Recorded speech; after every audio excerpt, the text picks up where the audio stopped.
সরকারি কাজে গতি আনতে শূন্য থাকা পদগুলোতে দ্রুত জনবল নিয়োগ দেওয়া হবে, এমনটা সংসদে জানিয়েছেন প্রধানমন্ত্রী তারেক রহমান। বুধবার বাজেট অধিবেশনের প্রশ্নোত্তর পর্বে তিনি একথা জানান। বলেন, স্বৈরাচার সরকারের অর্থ পাচারের কারণে দেশের অর্থনৈতিক ব্যবস্থা ভেঙে পড়েছে। আইন শৃঙ্খলা নিয়ন্ত্রণে কঠোর ব্যবস্থা নেওয়ার নির্দেশ দেওয়ার কথাও জানান তিনি। বুধবার বিকেল ৩টায় স্পিকার হাফিজউদ্দিন আহমেদের সভাপতিত্বে শুরু হয় জাতীয় সংসদের বাজেট অধিবেশন। শুরুতেই নির্ধারিত প্রশ্নোত্তর পর্বে অংশ নেন প্রধানমন্ত্রী তারেক রহমান।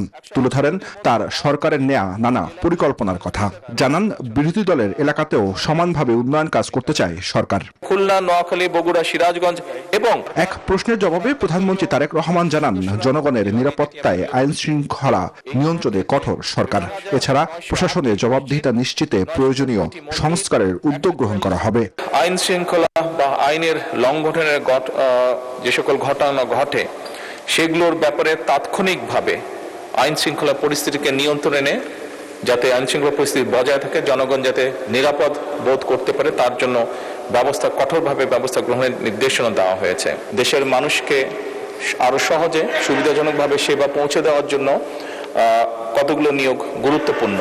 সরকার অত্যন্ত গুরুত্বের সাথে এই বিষয়টি পর্যালোচনা করছে এবং যত দ্রুত সম্ভব আমরা এই পদগুলোতে নিয়োগ প্রক্রিয়া শুরু করব। প্রধানমন্ত্রী বলেন, স্বৈরাচার সরকারের অর্থ পাচার ও দুর্নীতির কারণে দেশের অর্থনীতি ভেঙে পড়েছে।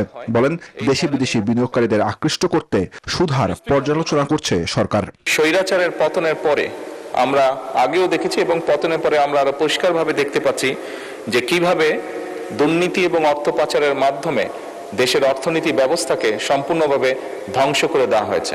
স্বাভাবিকভাবেই দেশকে গড়ে তুলতে হলে অর্থনৈতিক সুশৃঙ্খলা বা ডিসিপ্লিন ফিরিয়ে আনতে হবে এবং একই সাথে দেশে ব্যবসা বান্ধব একটি পরিস্থিতি বা পরিবেশও গড়ে তুলতে হবে। এক প্রশ্নের জবাবে প্রধানমন্ত্রী জানান, সত্যিকারের ব্যবসায়ীদের 9% সুদহারে ঋণ সহযোগিতা করবে সরকার। বিদেশ থেকে বিনিয়োগ নিয়ে এলে 1.5% কমিশন সরকার দেবে বলেও জানান প্রধানমন্ত্রী। একটা সহযোগিতা করা যায়। জুবায়ের সানি, নিউজ 24, ঢাকা।